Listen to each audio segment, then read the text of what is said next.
Good afternoon, good afternoon, good afternoon, and welcome back to the Operation Hill 100 Hearts channel where we do what? Focus on healing, humor, and hot motherfreaking topics. So today, if you are tuned into this segment, I know I have on a Dear Deidre shirt. I forgot to change. But if you are tuned into this segment of my channel, you are tuned into the hot motherfucking topics. And we are going to talk about love and marriage Huntsville. So let's get into my show review. Before we do, if you're new to my channel, please hit the please hit the notification bell. And if you are just seeing me for the very first time, please make sure you subscribe. You are going to love it here, okay? I am nuts, I am crazy, but I get some of the fucking job done. Also, hit the thumbs up on this video right now. Please do so because that is your free way of supporting my channel and getting me out in the algorithm. Shout out to all my new subscribers and me reaching the 1,000th plus subscriber. I love and appreciate you guys. Now let's get into this show review. Y'all see me peeking down, that's because I took some notes. So, as you guys remember, the end of the last episode, it left off with Courtney coming there to tell Stormy. I said, motherfucker, cop, they look for you, girl. The cops looking for you now. I don't know what's going on, but the cops looking for you. I was cracking up. Courtney is a piece of work, right? He was all cool, calm, and collected. Stormy was like, I'm sorry, who? He was like, yeah, the police, man. The police, they was out there looking for you. I seen the police. She like, the police, they was at my way. What did I do, right? So anyway, like we saw, she calls her lawyer up. She has 2 warrants from the mellow meter that showed up at her warehouse harassing her, but then pressed charges on her. It's a whole weird situation with this communications harassment charges that they give out over there in Huntsville. That's nuts to me, but okay, got it, fine. Anyway, she had to turn herself in because she had the 2 warrants. So she did get all dolled up with a glam team. But during the time that she was doing so, she was very, very emotional. And just talking about, like, I can't fucking believe this. Like, I don't live this type of life. I don't start trouble. I don't do anything. So why am I being penalized for a person harassing me and literally showing up to my workplace to do so? This makes no sense. And you could visibly see that Stormy was hurt. You could see. And I'm not going to lie, that's a little relatable to me because I tell everybody, girl, if I ever get the cuffs put on me, mortified is not the fucking word. Mortified is what I will be. Hell no, I can't get arrested. But, you know, I genuinely felt her emotion through the screen because you can see she felt it. So, Courtney's mom showed up. Courtney's mom looks so good. She looks so young. But Courtney give me here big baby. He just big. But Courtney's mom looked good. She was so nice. She was so supportive. She showed up and she was like, listen, I'm here for you. I love you. You are my daughter. You have been with my son all this time. You are an excellent daughter-in-law. And I dropped everything to come hold your hand through this. And I was like, wow, that is so beautiful. You know, shout out to... and may she rest in peace, my mom-in-law. Unfortunately, I didn't have the pleasure of meeting her, but I wish that I had because I hear such great stories, and it's always good to have other mother figures in your life, right? So I felt so good for Stormy in those moments, but she did share that her mom, Miss Betty, told her that, girl, I'm not coming to that because you would not be going through this if your ass wasn't on a reality show. I was like, aha. Well, that wasn't nice, right? So anyway, she cried on Courtney's mother's shoulder. You know, basically that was that. And the next scene, they showed Letitia going to meet up with Destiny and Trish. So apparently, Destiny is getting into, she's taking her business into the... she's going into home care goods, and one of the things on her list of home care goods is candles. So she invited Trish and Letitia to come with her so they can make some candles, and also so they can catch up because they hadn't seen each other in a while. So sitting there catching up, they brought up the Lovers and Friends Gala. Oh my God, those Valentino earrings that Destiny had on, those are my absolute faves. If anybody on my YouTube channel wants to just buy me a pair, sure, I have no issues with that. I'll drop the Cash App below. Anywho, I love those Valentino earrings Destiny had on. Destiny always looks pretty to me. I think she's a beautiful woman. I watched her interview with Dr. Heavenly. Maybe I'll talk about that tonight on Lit at 6 because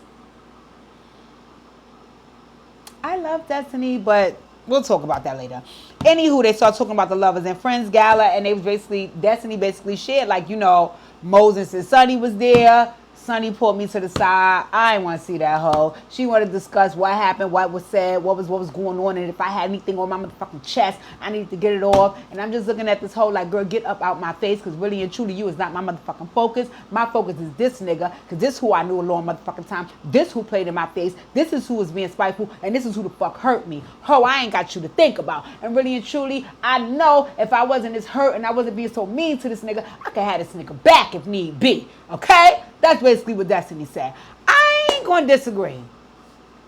But the reason why I'm not going to disagree, if I'm keeping it real, is because I would like to see Destiny and Moses together more than I would like to see Sonny and Moses together. I'm sorry, I just would. I think they look better as a unit, right? Another reason why I say that, and I mean this could be me thinking too much into it, is when Moses took his ass to that. First of all, let's run it. If a man has taken it to the level where him and I are exchanging nuptials, and after we're married, he's going to tell me that he has to provide an ex with some closure. Now, in all fairness, right? I know we are watching reality TV, and I know they need to make their storyline a little bit more juicy, and they need to make a reason for them to actually be there, which is their connection to Destiny, which is why he did that. That's not what we're using, bro. I'd have told my man, One thing, I'm not too much of a Dr. Heavenly fan, but the one thing that she and I can agree on is I would never, ever, ever, ever let any platform allow me, make me, push me to use my relationship as leverage. No, not my family, not my close friends, and not my relationship. Anything else you ask me about, we could talk about my weight loss journey, we could talk about my new set of teeth, we could talk about my new ass, we could talk about anything you want to talk about. But when you try to bring up, let's bring what you and Pookie, or let's bring up what happened between you and your siblings, or let's bring up what's going on with you and one of your friends. No. No, it's not being leveraged on any show for entertainment purposes. So once he would have came to me talking about some, I need to give her closure. It's going to make good TV, bitch. You think we got married to make good TV? Are you fucking crazy? But you know what I think? Because remember, Sonny was the producer. I think Sonny advised him to do so to make good TV. Go on to play with your fucking man, Sonny. But anyway, the point that I was making, why I think he does still want Destiny, because I don't give a damn. That should have been the time he shined his ring up to make sure it was sparkling the hardest when he seen Destiny. You accidentally forgot to put... No, Moses. No. So, I mean, I believe Destiny when she say the man still want her, and I believe she still want him, and I think they should be together. Who's to say they won't be? Anyway, in the next scene, Courtney and Stormy are now coming back because she went to turn herself in. And girl, she said she was there all the 15 minutes. She was in the back acting like a nut. They know she ain't really belong. The lawyer was like, come on, get my client up out of here. We got to roll. So that all got, settled and taken care of. And, I guess she still has to go through the court proceedings to make sure it's locked and sealed. But they was on their way back from her doing so, and they was sitting in the car talking, and she was telling her experience, and she basically shared that, they treated her good at the precinct, they weren't being dicks to her, and so on and so forth. But she was also sharing with Courtney how disappointed she was in her mom. She was like, if nothing else, this is a time that I really needed you. I was really afraid. I was really hurt. And this is a time where, normally mothers jump into mothering, and you just left me out in the cold. And what Stormy also said, that, again, I didn't really pay attention to Stormy and Miss Betty in past seasons, but I guess this is evident that they have a rocky relationship. Stormy also said, but this is not the first time that she hasn't been there for me for something very important. So it made me think like, ding, ding, ding, ding, ding, is something going on with that relationship there. What I will say about that is that's totally unrelatable to me, right? Because I'm going to say it, and it's my honest belief that I have the absolute best mother in the world, to a point that even right now to say it makes me emotional. I don't know what my life would have been like without her, right? She has been there. She has been there for everyone, every time, always. And for that, God has blessed her in abundance, right? So I always feel that little flutter in my chest when I'm speaking to another woman and either A, their mother is deceased or not around, or B, they don't have the best relationship with her.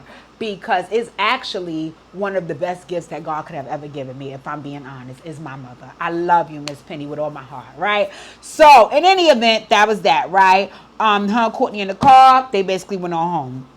And the next scene, they showed Trish. Let me see. Oh,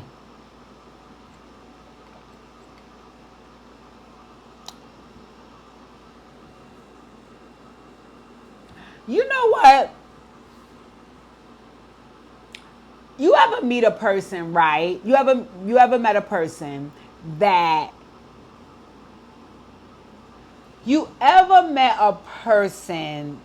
their energy, right, would suggest that they're kind of ditzy and not really always there, but really and truly they're there front and center and present more than you fucking know. You just kind of underestimate them because of the energy that they're coming with. But then when you get to know them, you like, bitch, you know what's up. You're trying to act as though you don't. For whatever reason, Trish gives me that energy.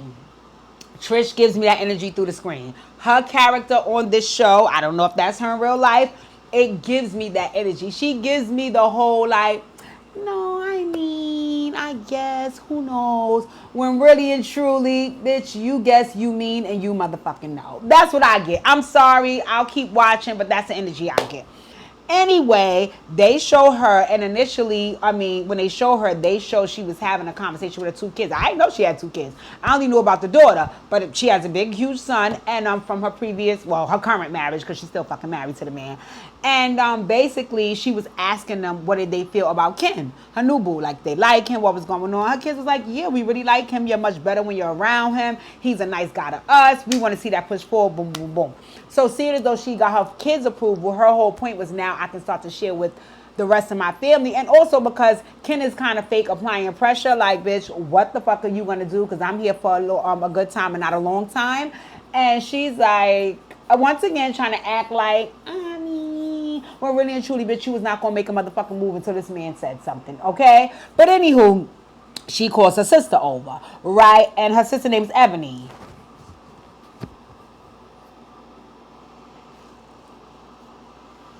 I wasn't here for Ebony. I felt like Ebony was very judgmental. I felt like Ebony wanted things to go her way, which is what she thought was right. I felt like Ebony, she was kind of little broing Trish. And Trish was kind of allowing it. And either way, both of what they were doing was irritating me. Because I felt like, bitch, I'm letting your ass know, FYI, PSA sis, that this my new nigga and get used to it, right? And I felt like Ebony should have been like, oh shit, bitch, I didn't know you had a new nigga. Y'all serious? You love him? He treat you good? Okay, cool. Let's start drinking the wine. Like, I felt like Trisha was tiptoeing around telling her I'm no longer with whatever the other man fucking name was, and I wasn't happy there. And I felt like Ebony basically was saying, well, when did you get unhappy? Why you only telling us now? Why you can't get back with him? Why you can't make the family work? I think y'all still could work it out. I think this could be a thing. Who is this new nigga? Where he came from? I thought that was just a joke. Is this serious? And what the fuck you doing? Bitch, what it look like I'm doing? What the fuck I just told your ass? But once again, Trish was like tiptoeing, so it was giving Ebony more confidence to speak and behave that way with her. And that was fucking irritating me.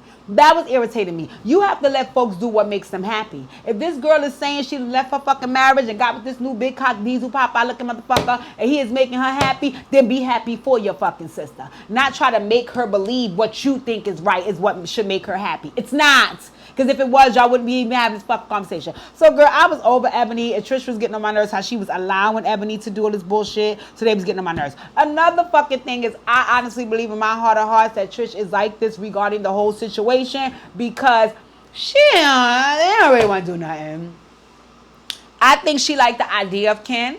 I think she liked that Ken treats her nice, but I think it's a lot of trauma surrounding her past situation, and because she's not even close to being healed about it, that I think that this relationship with Ken is a little bit too premature. And I think in the end, what I feel like might happen is I think that we might see him on another show and him saying that, we tried, but she never really made no moves, and I sat around and waited long enough, and I had to go, and we're going to see her saying, I really wanted to, but and he got tired of my EIO, so he bounced on me. Because I don't think it's because she's still in love with the ex. I just think that there's so much trauma surrounding what happened with their relationship that it's damn near impossible for her to think about taking these steps towards another marriage and all that stuff again. But I think because Ken is nice, and Ken really loves her, and now Ken is applying pressure, that she's trying to go with it. I'm going to sit here and tell you. I'm going to sit here and fucking tell you, right? I love to be told nice things. I love it, girl. Butter me up to, oh, yeah, I love you, baby. Oh, yeah. Love it. Love it. Love it. I love to be showered with lovely, lovely conversations about who I am and what I do and how beautiful and sexy and intelligent and compassionate. I love all that, right? I love for a man to come in and say, I'm going to take care of you and love you like you need to be loved. I love for you to say it. But let me tell you one motherfucking thing as a grown fucking woman right now, as I sit in front of this camera, your ass better show it. Because the moment that I assess that there is no actions to back up what you told me is the moment I dismiss everything you fucking said and your ass. Okay? So for Ken, I hear all of that about, she was about to head down, and she was on her way headed down, and she had got dressed and got in the car to go down. But bitch, did you go down? Did you file any paperwork? Is the proceedings proceeding? If not, Ken, don't be no fool, bro. Don't be no fool, because I would hate to see you on another set as a scorned man now taking out what Trisha did to your ass on every other bitch because you was nice to her and you loved her. Listen, that's all beautiful, but they got to be nice and love you back, and it has to show. Your love is showing. She needs to show hers. And one of the ways of doing so is disconnecting from your past. Bye. Poof, be gone. Close that chapter. And if she's tiptoeing around closing that chapter, my brother, but if you want to stick around for that, that ain't my fucking business, right? But I was just tired of Ebony O double fucking chin. I was like, girl, go ahead about your business. Anywho, in the next scene, the fellas go bowling. So it's Chris, Martell, Courtney, and Ken, right? I was kind of peeking at that, like, oh, they ain't invite the Scott brothers. But a part of me wasn't peeking at it, because sometimes the Scott brothers get on my fucking nerves. I'm not going to lie. They are entertaining, but they irritating, because Marceau is always saying some nut shit, and Maurice, as the fucking lawyer, is always trying to back the nut shit he's saying up, and it just irritates me at times. So sometimes I just like to see them, separately from the rest of the group. Also, they can be a major trigger for Martell, and that's annoying, because once you get Martell riled up, he is extra fucking annoying. So, and he already can get riled up over Melody. So when you get add the Scott brother, I was happy they wasn't there, all in all. Anyway, so at the when they went bowling, they show. I don't care. Courtney, let me tell you, Courtney is the hidden gem of the show. I'm going to tell you why. Because Courtney is the type of man that can appear very quiet, cool. I'm just here to chill. But Courtney is in the background cursing motherfuckers out and wearing them out. Courtney just gives me that. But he presents well, and it cracks me up because I like that. I can pretty much...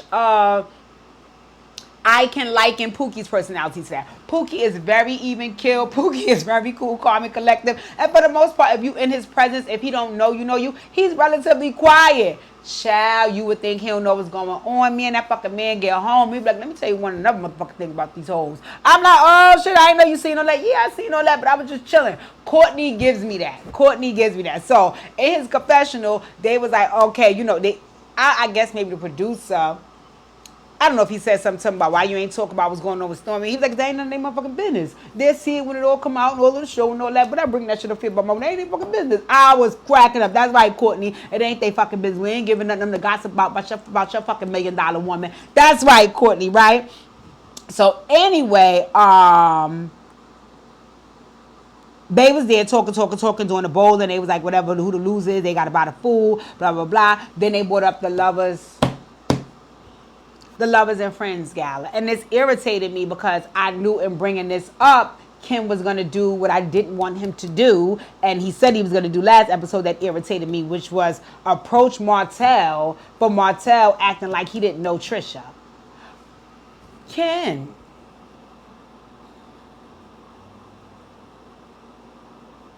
Let me tell you something. My man came in here, that might have been yesterday, and told me that he saw somebody I know, right? He told me that he saw them twice. Now, we didn't go into detail if he spoke to them or not. I don't fucking care, right? But he just told me he saw them, right? Because he knows them through me, right? If my fucking man would have come in here and said, I seen so-and-so that I met through you, and they didn't even speak to me, and then acted like he had some emotion behind him not speaking, I would have had some fucking emotion behind his emotion. What the fuck you care for? And and it was a woman? Oh, my head would, like the Exorcist, all the way around. What the fuck you care about this bitch? So for me, Ken, I'm looking at it as you are going to approach Martell about your woman being mad that Martell act like he ain't know her. Who gives a fuck? She's your woman, as long as you know her. So see, that would have had my mind spiraling, but you can't, like, it's too much. So I was looking at Ken like, you're a dumbass. So when he said that, y'all know Martell.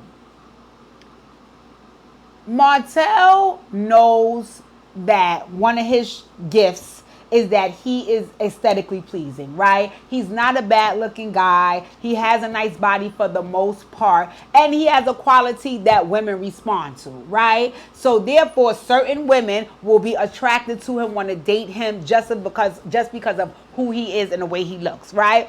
So because he knows that, anytime he gets a chance to dig about a bitch being on his dick, he don't hesitate to do so. Because in that area, he is that nigga, right? According to him. So when that came up, he like, I don't really know her. Like, I mean, what's the issue? Like, ain't my bitch. Like, basically, he ain't really know her. And I'm looking like, so now, Ken kind of got the dumb face, but he's trying to clean it up. And then the conversation went into, what Martell basically said, but she ain't my bitch. I ain't never hit that, so what the fuck I remember for? But when he saw that, that was a little rough around the edges to say, he tried to clean it up. It was like, her hair looked different. I mean, I knew, like, it meant, did I get some of that pussy? So what I care for, my nigga? And now Ken was trying to agree with that, like, yeah, I'm pretty much the same. When I don't hit that shit, I don't even know who you are. Ken, why did you bring this the fuck up? Why? And then at that point, he started making little digs as though she came to the house once. I know how Martell is. I know how Martell is. But anyway, one thing I like about guys are not women. See, that'd have been women, it'd have been some fucking wig pulling and some scratching going on. Guys are just like, okay, my nigga, she my bitch now, so moving right along. And that's basically what Ken said. He like, listen, I don't care about the past, what went on. I'm just focused on right now. Ken, I understand that you're not worried about the past, and I really, really love that for you, but I think you need to make an assessment and factor in that your bitch is worried about it. And that's for fucking reason. And if she gonna be your bitch worried about another nigga, you need to do some, girl, listen, I don't play that shit. So anyway, Ken, I'm gonna keep you in prayer, right? They asked Ken about his situation with Trisha, and he like, we together as much as together can be. So then they start talking about getting married, and he was like, of course I want to get married to her. I love her, she treats me good, she's a good woman, but I mean, she kind of still married herself.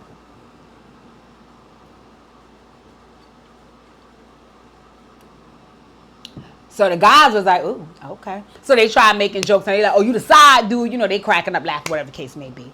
And then Martell was like, at some point I want to get married again too. The guys was like, nigga, what? They start cursing Martell out, cracking jokes on him like, Martell, read the room, right? So that was pretty much the bowling scene, right? In the next scene, we see that Miss Betty has come over to visit Stormy. Like I said, I didn't have really Stormy or Miss Betty to think about in prior seasons, right? So this was my first real look at their situation. What it does appear to me is that Miss Betty,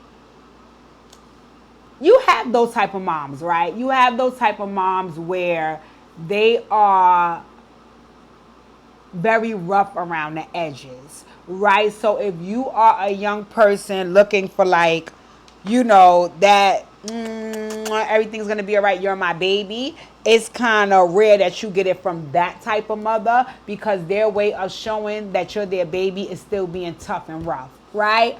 I mean, I don't necessarily say I disagree with it, because it's who some people are. I know for me personally, my mother had balance, right? So my mother could hold you accountable and make you stand up on your own too, and 10 toes down and all that. But she also was my landing place. And there was times when she could see that I didn't need to stand up on my own too. I needed to lean on her. And because she could see that, she opened up her arms. And for me that worked. I don't think that her being constantly rough on me or hard on me to show me love would have worked for me. For Stormy, I think at this point, she just knows how to deal with her mother and she loves her. But it still hurts that she doesn't have that landing space. So they started talking about the surrogate, and mom, again, I could see in these moments, this was her way of showing, like trying to show her, like, you my baby. She was saying that she agrees with them using the surrogate, because that last baby, with the baby that she had, it really, that pregnancy took a toll on her. It took a lot out of her, and it was very scary and dangerous. And, they don't want her to have to go through that again. Right? But she said it in the nicest way she could. And I think Stormy received it as my mom is being motherly in this moment. And that's as much motherly as Miss Betty could be, I guess. I don't fucking know. So anyway, they was talking about that, but boom. She was like, well, now since we talking about that, I have something else that I want to talk to you about. So the mother like, come on. So they go outside to talk. And she basically was saying, like, you sharing with me that you couldn't come support me in the time that I needed you really hurt me. And I didn't like that. And the mother was standing on her hill, basically saying that as a result of everything that Stormy has involved herself in is the reason why she's in that predicament. And because she involved herself in that and put herself in this predicament, the mom ain't really got no remorse for that. So Stormy was like, well, break it down to me. Explain to me why you feel like I put myself in this predicament. And she said, well, I feel that way because you're on a show that only wants to hold one person up on a pedestal. And because that person is being held up so high, they have folks underneath them that's willing to go to war for them. And if you were never on a show and getting in a dispute with the person that was up on a pedestal, nobody would never be showing up at your warehouse and want smoke with you over that person. Right? So because of that, that's your shit and you needed to handle it. That's basically what the mother said. Stormy's point was, I hear that, and again, I can understand your logic. Whether I agree with it or not is one thing, but I can understand your logic. My issue is that regardless of how I got myself in this, you're my fucking mother and I needed you. Where were you? Right? And again, the mother was trying to stand tall on her hill. She was trying to stand tall on her hill and basically say that, you got yourself in this. It was like a little back and forth. And then finally, Stormy was like, so you can't just apologize and admit that you were wrong? And eventually, the mama apologized. She was like, you know what? You're right. I hear your standpoint on it, and I do apologize. But she wanted that to go down in the history books that she had apologized. And I was just looking at the mother like, I guess. Right? That would be an old battle axe that I wouldn't really business with too much. But if I was friends with her daughter, I would be respectful. But to hang around and all that, no, not really, because I'm not used to that style of mothering. And you're an older woman, so to some degree, I'm looking at you like a mother figure. And if that's the way you parent and you do your mothering, I don't want to be a part of that because I don't come from that. My mother's very nurturing. So that would trigger me. Right? So I wouldn't be around the old bitch. It wouldn't matter. Another thing is, too, she basically was saying that a lot of this issue also comes from the fact that Melody is basically telling her soldiers to commence, right? And my whole thing about this, because I see we're going to have to keep bringing this shit up and really and truly I don't give a fuck about it. Y'all hoes get y'all a fan base. Straight up. Because for me, I'm the Melody, right? I have a fan base that will go and advocate for me and stand up for me and go to war for me and argue with me and tussle for me. And I appreciate those people. I really, really do. Am I going to tell them every day, hey, get up and fight my battle? No, I'm a grown-ass woman that can fight my own. But in any event, somebody is having my back and supporting me. You think I'm going to stop them from doing so? No. Y'all hoes get y'all a fan base that's going to back y'all up and support y'all. I'm not a mellow meter, but I'm here for Mel having mellow meters. Get you a fan base. Get you a group of folks. I'm going to find me a name of my people. I'm going to find me a name of my people, especially since they showed up and showed out these last couple of days for me, my village. I'm going to find me a name of my people. It's all right to have people. Y'all hoes is mad because she got these people and they willing to go toe to toe for her, stand 10 toes down for. Betty, you should have been doing that for your fucking daughter, okay? You should have been at the courthouse and at the precinct and everywhere else she needed you to be, right? You should have been a fucking Stormette or something. I don't know. But you too busy worried about what Melody got. Yeah, because they tearing your ass they tearing you a new asshole on the social media because you was having smoke for Melody. She's young enough to be your daughter. And I respect Melody and her mother for sometimes going around these bitches. Because if I was Melody's mother, I'd be knocking bitches left and right. Leave my fucking daughter alone. But I guess that's where the Melamitos come in. They don't have to do that. They have a fan base that fights for them. Oh, well, get you a fan base. In any event, that was the show. That was the show, right? I mean, I guess, Miss Betty, girl, go to hell. But I do like Love and Marriage Huntsville. It's very entertaining. I enjoyed it. I'll continue to do the reviews on it, and we'll see what the future has to hold. I didn't see Kimmy really. Kimmy is an Aquarius, and she used to be my girl, but I'm tired of these outfits and these haircuts that Kimmy got. And really and truly, I wanted to examine a little more. They said Maurice has a lawsuit. It looks like he's losing it. We'll see. I hope they talk more about that, but I heard they're not going to talk about it on the show. I was kind of happy I didn't see Marceau. And for the most part, the show was pretty good. So we'll see what's going to come out of Sunny, Moses, and Destiny and all that bullshit. Maybe I'll talk about later on Lit at 6.